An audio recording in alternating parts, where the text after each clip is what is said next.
Hi అండి. This is వీగి Gopikrishna the వ్యాగి ఫ్యామిలీ ఫెస్టివల్. ఈ పండుగ దేవతల్లమ్మ పండుగ అంటారు. అది కసికోట గ్రామంలో వేగి ఫ్యామిలీ వారు చేసే పండుగ ఇది. ఆ ఫ్యామిలీ పూర్వకాలం నుంచి వస్తున్న పండుగ ఇది. ఇందులోని అక్కడ కసింకోట గ్రామంలో 6 ఫ్యామిలీలు ఉంటాయి. ఈ 6 ఫ్యామిలీలు 3 సంవత్సరాలకు ఒకసారి చేసే పండగ. అలాగ 6 ఫ్యామిలీలు అలాగ రొటేషన్ అయ్యి వచ్చే పండగ ఇది. దీన్ని దేవతల్లమ్మ పండగ అంటారు. ఇది కసింకోట గ్రామంలో మాత్రమే చేస్తారు, ఇంకా ఏ గ్రామంలోనే చేయరు. దీని యొక్క విశిష్టత గత 30 సంవత్సరాలు, నాకు తెలిసి 30 సంవత్సరాలు అనుకుంటున్నాను.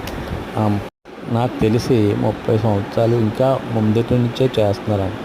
ఈ ముగ్గుకు ఒక విశిష్టత ఉన్నది. ఈ ముగ్గు పెళ్ళైన వారు మాత్రమే తొక్కాలి, పెళ్ళి అవలేని వాళ్ళు తొక్కకూడదు. అలాగా అమ్మవారిని పుట్టక తెచ్చి ఆ బుట్టలో పెట్టి 5 రోజులుగా చేసి అమ్మవారి